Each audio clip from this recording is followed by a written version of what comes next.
I'd like to introduce Heather Broccard-Bell from Toronto in Canada. The main focus of the talk is the physics, chemistry, and pharmacology of formic acid in honeybee hives. And of course, the reason that I would talk about something like that is because I work for NOD Apiary Products, which is a manufacturer of a varroa treatment based on formic acid. So I'm the honeybee health researcher in charge of R&D.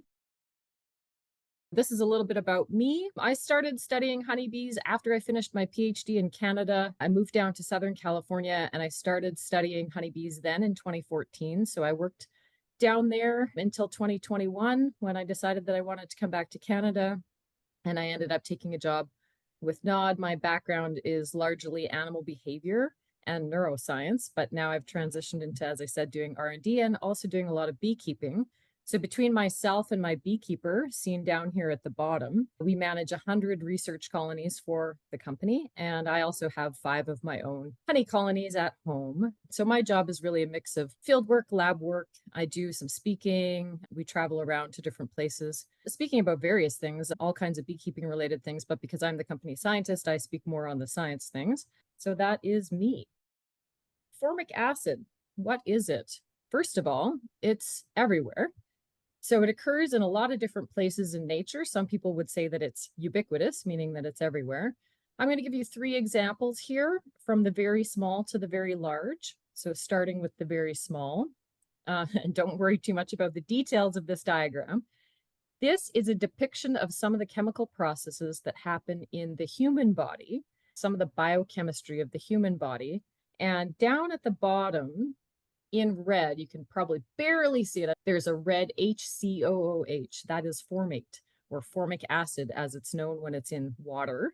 And you can see that there are arrows going to it and then there are arrows going away from it. And that indicates that it is an input into and an output out of a whole bunch of chemical reactions that are happening in the body.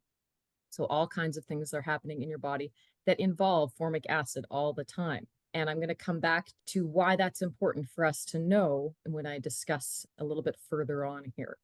So now moving into something that's a little bit bigger. This is an interesting behavior that we see in primarily birds, but there are other animals that do this too. This bird here, you can see it's crow, it's covered in ants. And what it's done is it's gone and it's walked through an active nest of ants. And the ants have gotten angry or defensive and they've crawled on this bird. And when they do that, they start spraying formic acid. In fact, formic acid is named after ants. That's the Latin name for ants, formis, because that was the first place where people detected it, was around ant colonies. Ants use it as a defense mechanism.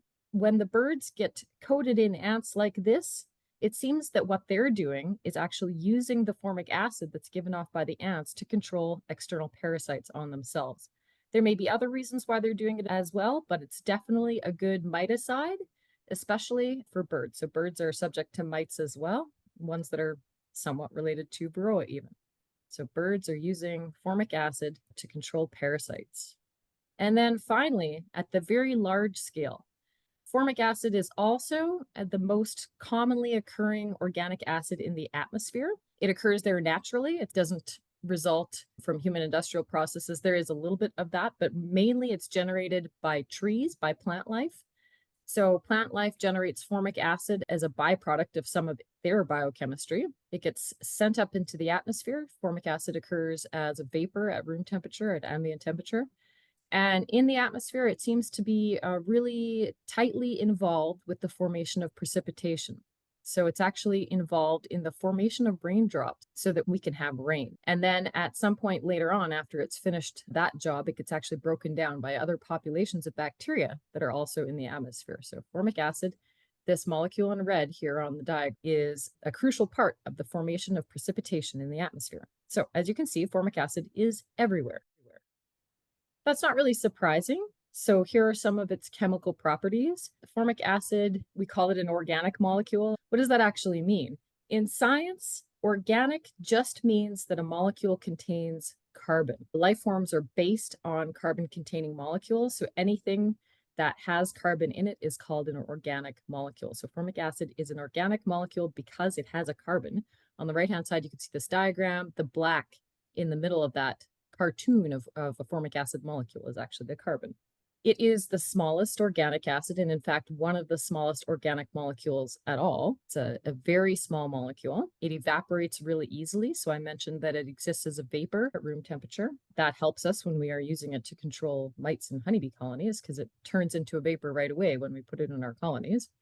It diffuses quickly. That means it moves around quickly. So these formic acid molecules, once they become vapor, they spread around very quickly. At the same time, it's heavier than air. So that has implications for how we actually use it in honeybee colonies.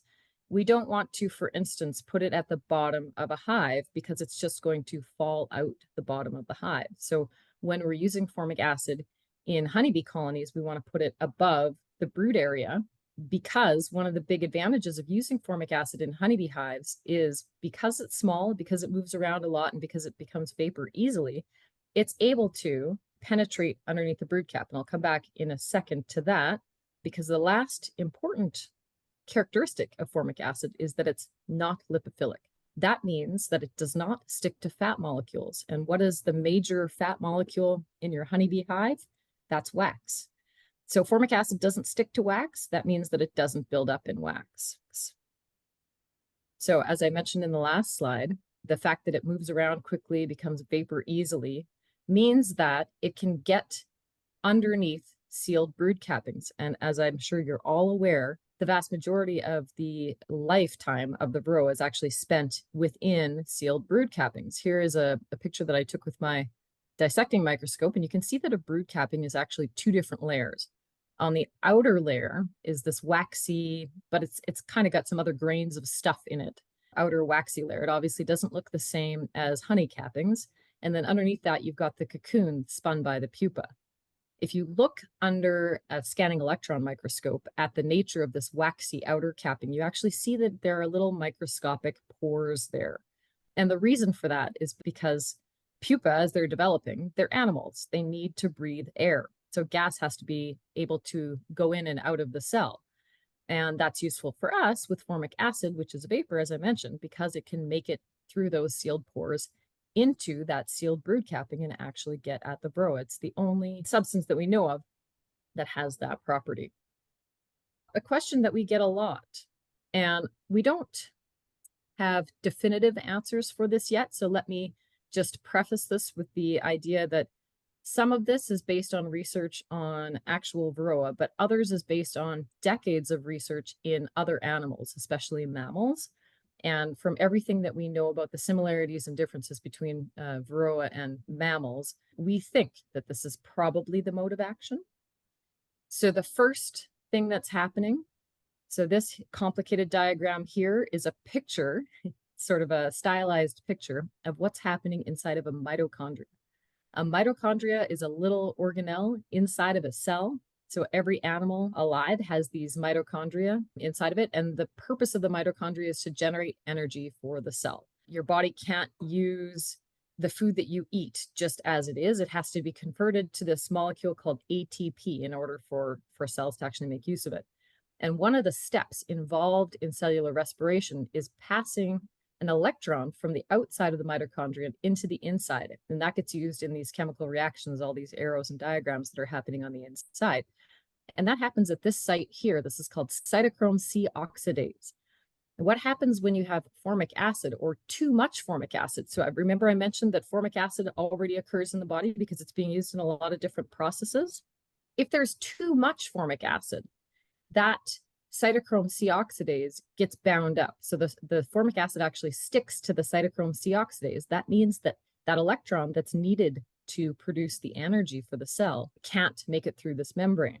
At the same time, when you have excess formic acid in the body, that actually changes the pH on the outside of this mitochondria, and that makes it even harder to pass electrons, because that happens because there's a difference between the outside and the inside in terms of their electrical charge. So two things are happening. The bottom line is that cellular respiration, and again, this work comes from studying mammals primarily, is disrupted. And it's disrupted specifically by formic acid sticking to cytochrome C oxidase and changing the way that electrons get passed across this mitochondrial membrane. It's important to note all animals on the planet and most living things make use of this cellular respiration cycle in some capacity. They don't all look exactly the same as this, but they have most of the same basic component. If you stop this mitochondrion from producing energy, essentially the cell starves to death and it dies. If that happens to all of the cells in the body, then the body dies as well. On top of that, so I mentioned earlier that animals make use of formic acid within the body. And here you can see that too much is bad, right? So that means that there are already mechanisms in place in the body to regulate the amount of formic acid in the body. So animals have what are called detoxification enzymes. A lot of them fall into this group, the cytochrome P450s, that their job is to change formic acid into something that doesn't do this, that's less harmful to the cellular respiration cycle when there is too much. So all animals have methods to transform formic acid into something less harmful. That's called detoxification. And when we look specifically at varroa, so this detoxification work was actually done specifically on varroa, we see that when varroa are exposed to formic acid, we have changes in the types of detoxification enzymes. The amount of some of them are increased and decreased in response to formic acid. And then on top of that, when we look at what happens inside of bees, because bees are subject to the same sort of thing, is that the detoxification enzymes are changed differently. And that probably goes a long way to explain why it seems that formic acid is worse for mites than it is for bees. That could be for two main reasons, and they could both be happening. So we could see some increase and some decrease in those detoxification enzymes just because that machinery gets activated when there's too much formic acid. So that's the body trying to compensate. Another thing that could also be happening, though, is that when the machinery gets overwhelmed, it basically breaks. So now you've got changes in the amount of these enzymes that are changing as a result of formic acid interfering with their production.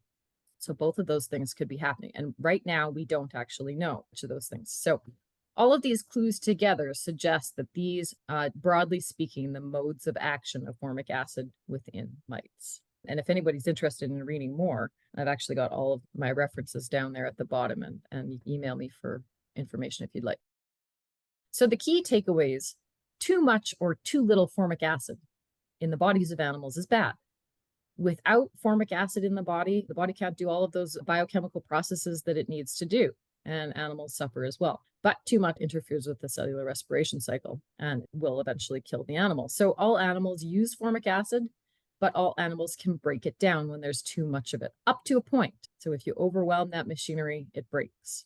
And we know from some work that's been done and lots of beekeepers noting what happens when they apply formic acid within hives, that mites are more sensitive to formic acid than are bees. And if you think about it, that's actually how all medicine works.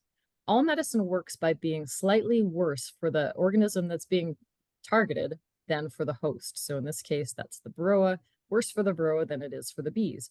You yourself, if you take an antibiotic to try to treat a bacterial infection, for instance, bacteria are alive too. And guaranteed, if you drink too much antibiotic, that's going to be really bad for you.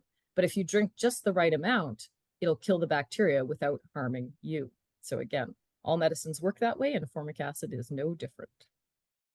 So with that, has anyone any questions? The only comment I've made is if the hive is really, really rampant with varroa, if you put formic acid in, every bee that's been bitten leaves the hive, including the queen if she's been bitten.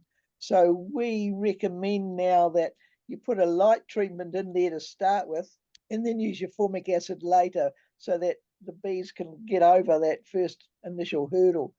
We tried that in Fiji. We went over to Fiji, 4 of us. They've got Jacobsoni over there that had it 4 years, and they were wondering why their hives were dying. And we were sometimes getting 300 mites in a 300 bee wash. Oh my goodness. and we put Baverol in a hive that had 9 frames of bees. We came back 2 days later and only bared down to 3. So even with Baverol in that heat, they just disappeared. It gave us a bit of a shock. We tried to use formic acid, but we were only using half strips because we didn't want to kill the bees, and it had no effect at 34 degrees. Oh my goodness. Anecdotally, we hear that a lot where people, the first time they use it, it seems to be rather hard on the bees. And then ever after, they seem to adjust to it somehow. Like I treat all of our research colonies with it all the time, and I don't see big die-offs ever, but they've also been treated with formic acid for 20 years. So they're well used to it. What percentage of beekeepers in your area use formic acid? And what's the other main treatments that people use? In our area is a little bit unique because this is where this product was developed. So I think that in Ontario, I would say it's probably the top treatment that's being used. In Canada, though, you move further to the west where there's larger commercial beekeepers. People are still using Apivar quite a bit, although I think that they're moving away from it now with the recent detections of resistance here. People are using oxalic a bit as well. I know people are experimenting with slow release, but that's still illegal here, so they're doing it off label. Even we use vaporization a bit as a cleanup treatment when we're doing our scientific studies for varroa. Comparatively, how effective is the formic acid compared to the other commercially available miticides? Well, it kind of depends on things, but if you follow the label directions and you're treating when conditions are right, so of course formic acid is temperature sensitive, which some of the other chemicals don't have that constraint. The efficacy is just as high as the commercials. And in fact, we had to demonstrate that in order to be registered in the European Union. They have very stringent requirements for efficacy testing in the European Union. So we had to demonstrate that our product was just as effective as the other commercially available products. They didn't require that in North America, but we do have that data set demonstrating that. What's the temperature limit? The upper temperature is 29.5 Celsius and the lower temperature is 10 degrees Celsius. For our product, which if you can see on the second picture over, they're applying strips. That's what our product looks like. So these are like formic acid impregnated strips.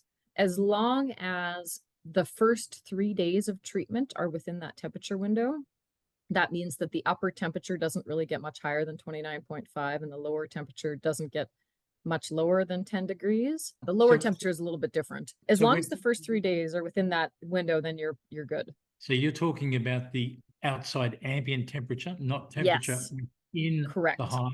Yes. And now the temperature within the hive will be hotter. Consistent. Correct. However, what are the bees doing when the outside temperature is different? So it matters. So when we put something like formic acid in the hive, because it's a fumigant and it's not a contact like a lot of the other chemicals are, what the bees are doing really matters. So are they fanning a lot or are they not fanning very much? So at the lower temperatures, bees are clustered really tightly together and they're not fanning. Under those conditions, it's possible that formic acid builds up too much in the colony or that it doesn't penetrate within that cluster of bees as well as it could. So there's those things. At the upper temperatures, you have bees that are potentially fanning too much and actually flushing too much formic acid out. And then the other thing is that formic acid itself is temperature sensitive, so it evaporates at different speeds. So even though the outside temperature is different from the inside of the hive, it's also the case that inside the hive, it's really only the brood that's being regulated in terms of temperature. So anything outside of the brood zone, especially when there's not as much brood there, is not as tightly regulated. Thanks, Heather, for your answers. If anybody wants to know more information, by the way, this is the company website and this is my email. Feel free to send me